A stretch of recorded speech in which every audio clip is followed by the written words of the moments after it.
Marcos capítulo 8. Este capítulo se titula ¿Quién es Jesús? Bienvenidos. Leamos de los versículos 1 al 4. En aquellos días, como había una gran multitud y no tenían qué comer, Jesús llamó a sus discípulos y les dijo: Tengo compasión de la gente porque ya hace 3 días que están conmigo y no tienen qué comer. Y si los enviaren ayunas a sus casas, se desmayarán en el camino, pues algunos de ellos han venido de lejos. Sus discípulos le respondieron: ¿De dónde podrá alguien saciar de pan a estos aquí en el desierto? La situación era similar a la alimentación reciente de los 5,000, pues vemos a una multitud hambrienta y a un Jesús con compasión. Así que Jesús presentó el dilema a sus discípulos: ¿qué hacemos? Acá nos podemos imaginar a Jesús esperando que uno de sus discípulos pudiera decir: Jesús, tú hiciste esto antes, ¿puedes hacer la misma obra otra vez? Pues Jesús esperaba que ellos pudieran mantener su fidelidad como una promesa para satisfacer su necesidad presente. Versículos 5 al 10. Él les preguntó: ¿cuántos panes tenéis? Ellos dijeron: 7. Entonces mandó a la multitud que se recostase en tierra, y tomando los 7 panes, habiendo dado gracias, los partió, y dio a sus discípulos para que los pusiesen delante, y los pusieron delante de la multitud. Tenían también unos pocos pececillos, y los bendijo, y mandó que también los pusiesen delante. Y comieron y se saciaron, y recogieron de los pedazos que habían sobrado 7 canastas. Eran los que comieron como 4,000, y los despidió. Y luego, entrando en la barca con sus discípulos, vino a la región de Dalmanuta. Jesús les pidió que renunciaran a su propia comida esta vez. Antes habían utilizado la comida de un niño pequeño, pero esta vez Jesús hace que los discípulos den de lo suyo. Así las cosas, Jesús hizo lo que él únicamente podía hacer: el milagro de la creación. Pero asimismo Jesús dejó que los discípulos hicieran lo que ellos podían hacer: la distribución del pan. También, al parecer, los discípulos no le presentaron los peces a Jesús, sino hasta que vieran que él podía multiplicar el pan. Ellos necesitaban ver que podemos estar seguros en dar todo a Jesús sin correr riesgo. Al final de la comida, ellos juntaron más pan que con lo que habían comenzado. Esta era una provisión milagrosa. Las 7 canastas mostraban que Dios proveía de su abundancia. Algunos eruditos argumentan si este milagro en específico sucedió. Ellos dicen que esto es solamente un recuento de la alimentación de los 5,000. Su argumento principal es: ¿cómo pudieron los discípulos olvidar la obra previa de Jesús tan rápidamente? Pero vemos que aún los cristianos maduros, habiendo experimentado el poder y provisión de Dios, algunas veces actúan con incredulidad. Así que esto no es de sorprendernos. Versículos 11 y 12. Vinieron entonces los fariseos y comenzaron a discutir con él, pidiéndole señal del cielo para tentarle. Y gimiendo en su espíritu dijo: ¿por qué pide señal esta generación? De cierto os digo que no se dará señal a esta generación. En la mente de los fariseos, esta no era una petición por otro tipo de milagro que Jesús ya había realizado, pues ellos pedían por una señal del cielo dramática, algo similar al fuego de Elías del cielo. Esto lo encontramos en Primera de Reyes 18. Como podemos ver, no era un encuentro amistoso. También vemos que la palabra tentarle podría ser traducido a probarle. Así, podemos concluir que los fariseos tentaron a Jesús para que realizara una señal milagrosa de la misma manera que Satanás le tentó para que lo hiciera en el desierto. Este ataque y la incredulidad mostraban a un Jesús angustiado. Él estaba sorprendido en la incredulidad y en la audacia de estos líderes religiosos. Esta demanda de una señal, entre comillas, especial, era un ejemplo extremo de la arrogancia y el orgullo de los fariseos hacia Jesús. Esencialmente ellos decían: tú has hecho muchos milagros pequeños, ve a las ligas mayores y muéstranos algo grande en verdad.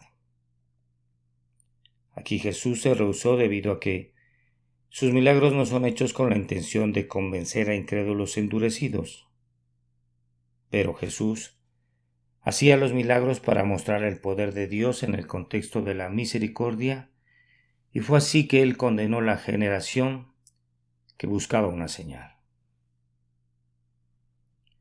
Leamos los versículos 13 al 15. Y dejándolos volvió a entrar en la barca y se fue a la otra ribera. Habían olvidado de traer pan y no tenían sino un pan consigo en la barca. Y Él les demandó diciendo: mirad, guardaos de la levadura de los fariseos y de la levadura de Herodes. Esta levadura no era solamente leudo, sino una pizca de masa que se dejaba de la última hornada, como cuando se prepara pan de masa fermentada. Así era como el pan comúnmente se leudaba en el mundo antiguo, y una pequeña pizca de masa del último bulto podría hacer que un nuevo bulto de masa se levantara y se hinchara. Es así que el trabajo de la levadura era considerado como una ilustración del trabajo del pecado y el orgullo, puesto que la presencia de poco puede corromper una gran cantidad. Jesús esencialmente dijo: guárdese de las maneras inicuas que los fariseos y Herodes piensan acerca del reino del Mesías. Ambos, Herodes y los fariseos, idealizaban este reino como un poder y autoridad dominante, puesto que Herodes lo miraba más como una autoridad y poder político, y los fariseos lo miraban más como un poder y autoridad espiritual, pero ellos miraban el reino con esta manera de pensar. Versículos 16 al 21. Y discutían entre sí diciendo: es porque no trajimos pan. Y entendiéndolo Jesús les dijo: ¿qué discutís? ¿Por qué no tenéis pan? ¿No entendéis ni comprendéis? ¿Aún tenéis endurecido vuestro corazón? Teniendo ojos no veis, y teniendo oídos no oís. ¿Y no recordáis cuando partí los 5 panes de entre 5,000, cuántas cestas llenas de los pedazos recogisteis? Y ellos dijeron: 12. Y cuando los 7 panes entre 4,000, ¿cuántas canastas llenas de los pedazos recogisteis? Y ellos dijeron: 7. Y les dijo: ¿cómo aún no entendéis? Cuando Jesús habló de la levadura de los fariseos y de la levadura de Herodes, los discípulos no lo relacionaron en ningún momento con una idea espiritual, pues todo en lo que ellos podían pensar era en el pan que va al estómago y no en el pan que va al alma. Jesús confrontó a sus discípulos acerca de su falta de entendimiento. De esto sabemos que ellos pudieron hacer algo mejor que eso, pues ellos pudieron haber entendido más si se hubieran aplicado a sí mismos más, ya que su entendimiento debió de haber estado basado en lo que Jesús ya había hecho, pues siempre podemos tomar la fidelidad pasada de Dios como una promesa de su cuidado y amor continuo. Esta es una de las situaciones en donde desearíamos tener grabado las palabras de Jesús para escuchar qué tono de voz estaba usando. ¿Era un tono que comunicaba enojo, preocupación o frustración? Lo que sabemos bien es que aun cuando Jesús confrontaba a sus discípulos, Él lo hacía en amor. Versículos 22 al 26. Vino luego a Betsaida y le trajeron un ciego, y le rogaron que le tocase. Entonces, tomando la mano del ciego, le sacó fuera de la aldea, y escupiendo en sus ojos le puso las manos encima y le preguntó si veía algo. Él mirando dijo: veo los hombres como árboles, pero los veo que andan. Luego le puso otra vez las manos sobre los ojos y le hizo que mirase, y fue restablecido. Y vio de lejos y claramente a todos, y lo envió a su casa diciendo: no entres en la aldea ni lo digáis a nadie en la aldea. Esta es la única sanidad gradual o progresiva descrita en el ministerio de Jesús. Es otro ejemplo de la variedad de los métodos de santidad que Jesús utilizaba. Jesús probablemente escogió este método en este momento como una ilustración a sus discípulos, mostrándoles en aquel momento que su ceguera espiritual, mostrada en el pasaje previo, sería sanada, pero únicamente de manera gradual. Versículos 27 al 30. Salieron Jesús y sus discípulos por las aldeas de Cesarea de Filipo, y en el camino preguntó a sus discípulos diciéndoles: ¿quién dicen los hombres que soy yo? Ellos respondieron: unos Juan el Bautista, otros Elías y otros alguno de los profetas. Entonces él les dijo: ¿y vosotros, quién decís que soy? Respondiendo Pedro le dijo: tú eres el Cristo. Pero él les mandó que no dijesen esto de él a ninguno. Jesús no hizo esta pregunta debido a que él no supiera quién era él o debido a que él tenía una dependencia torcida en la opinión de los demás, sino que lo que él hizo fue hacer esta pregunta como una introducción para una pregunta más importante que le seguiría. Las personas que pensaban que Jesús era Juan el Bautista no sabían mucho acerca de él, pero tanto Juan como Elías fueron reformadores nacionales que se mantuvieron firmes en contra de los gobernantes corruptos de sus días.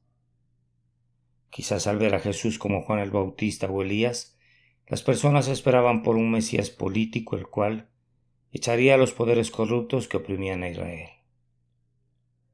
Jesús era mucho más que Juan el Bautista o Elías o cualquier profeta, pues él era más que un reformador nacional, más que un obrador de milagros, más que un profeta. Jesús era el Cristo, el Mesías. Al llamar a Jesús el Mesías estaban bien, pero esto era fácilmente malinterpretado, pues cerca del cierre del período del Antiguo Testamento, la palabra ungido asumió un significado especial. Denotaba la idea de un rey ungido al que se le daba el poder de Dios para liberar a su pueblo y establecer un reino justo. Ahora leamos los versículos 31 y 32a. Y comenzó a enseñarles que le era necesario el Hijo del Hombre padecer mucho, y ser desechado por los ancianos, por los principales sacerdotes y por los escribas, y ser muerto, y resucitar después de 3 días. Esto les decía claramente. Esta era la hora necesaria del Mesías. Él debe ser muerto y él debe, después de su muerte, resucitar. El padecimiento y muerte de Jesús debían ser ejercidos debido a 2 grandes hechos: el pecado del hombre y el amor a Dios. Pues mientras que su muerte fue el ejemplo final del pecado del hombre en contra de Dios, también era una expresión suprema del amor de Dios hacia el hombre. Este era un choque increíble para cualquiera que esperaba o creía que Jesús era el Mesías nacional y político. Es como si un candidato presidencial anunciara al final de su campaña que éste iría a la capital de la nación para ser rechazado y ejecutado. Un Mesías que es afligido e impensable, pues entre comillas el Mesías era el símbolo de fuerza y no de debilidad. Algunas veces se consideraba que el Mesías era descendiente del rey David, pero más comúnmente se pensaba que él era una gran figura de superhombre que llegaba a la historia para rehacer el mundo y que él, al final vindicaría al pueblo de Dios. Así, el Mesías sería el conquistador más destructivo de la historia, aplastando a los enemigos para su última aniquilación. Versículos 32b y 33. Entonces Pedro le tomó aparte y comenzó a reconvenirle, pero él, volviéndose y mirando a los discípulos, reprendió a Pedro diciendo: Quítate de delante de mí, Satanás, ¿Por qué no pones la mira en las cosas de Dios y no en las de los hombres? El intento de Pedro, como podemos ver, era amor por Jesús, pero él fue involuntariamente utilizado por Satanás.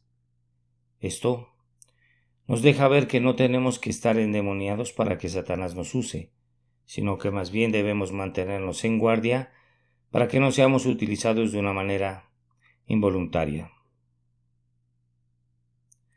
Mateo capítulo 16 del 17 al 19 nos da más detalle de este pasaje.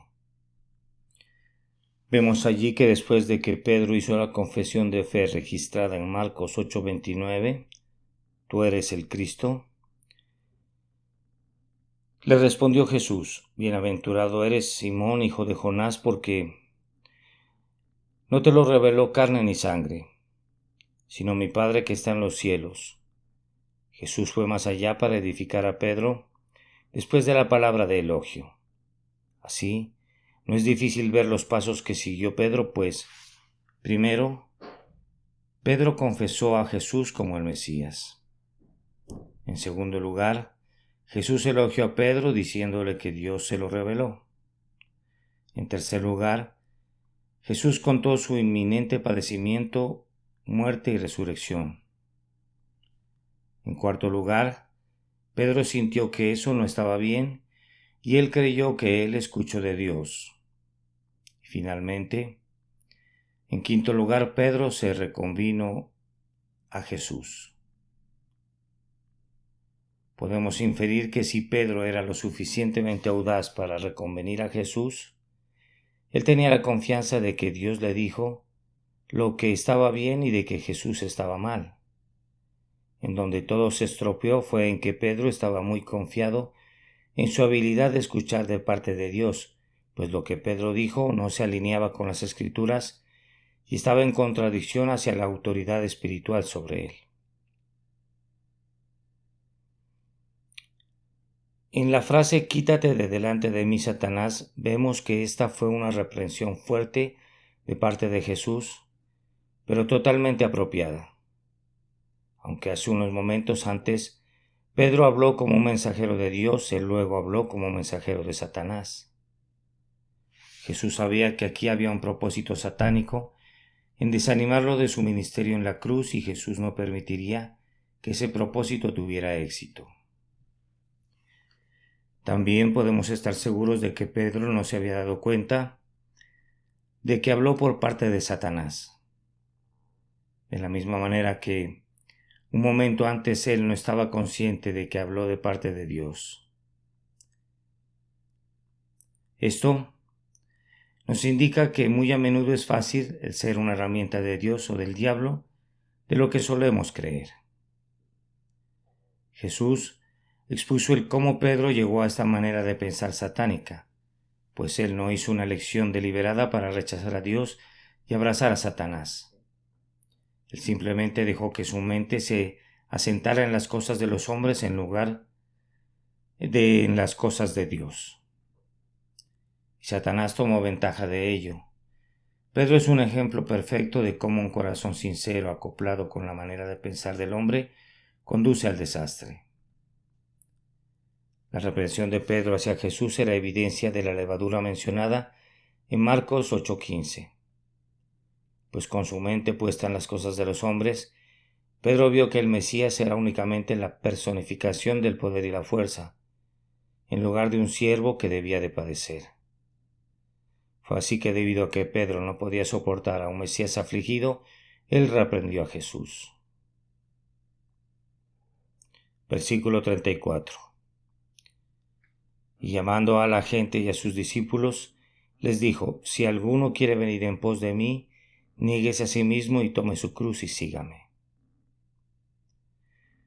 Todos supieron lo que Jesús quiso decir cuando él dijo esto. Todos sabían que la cruz era un implacable instrumento de su muerte. La cruz no tenía otro propósito, y si ya era bastante difícil para los discípulos escuchar que Jesús sufriría, sería rechazado y moriría en una cruz, ahora Jesús les decía que ellos debían también hacer lo mismo. La cruz no se trataba sobre ceremonias religiosas, no se trataba acerca de tradiciones o sentimientos espirituales. La cruz era un medio para ejecutar a las personas, pero irónicamente en estos 20 siglos después de Jesús, nosotros hemos santificado y ritualizado la cruz. La pregunta es, ¿cómo la recibiríamos si Jesús nos dijera, camina por el corredor de la muerte todos los días y sígueme? Así, el tomar tu cruz no era un viaje placentero, sino que era un viaje únicamente de ida sin regreso. Jesús se niega a sí mismo de la misma manera que lleva su cruz. Las dos cosas expresan la misma idea, pues la cruz no se trataba de una promoción propia o una afirmación propia, sino que la persona que llevaba la cruz sabía que no se podía salvar a sí misma, pues el negarnos a nosotros mismos no es lo mismo que la abnegación. Pero cuando nos rendimos a Cristo, si nos negamos a nosotros mismos y determinamos positivamente el obedecerle.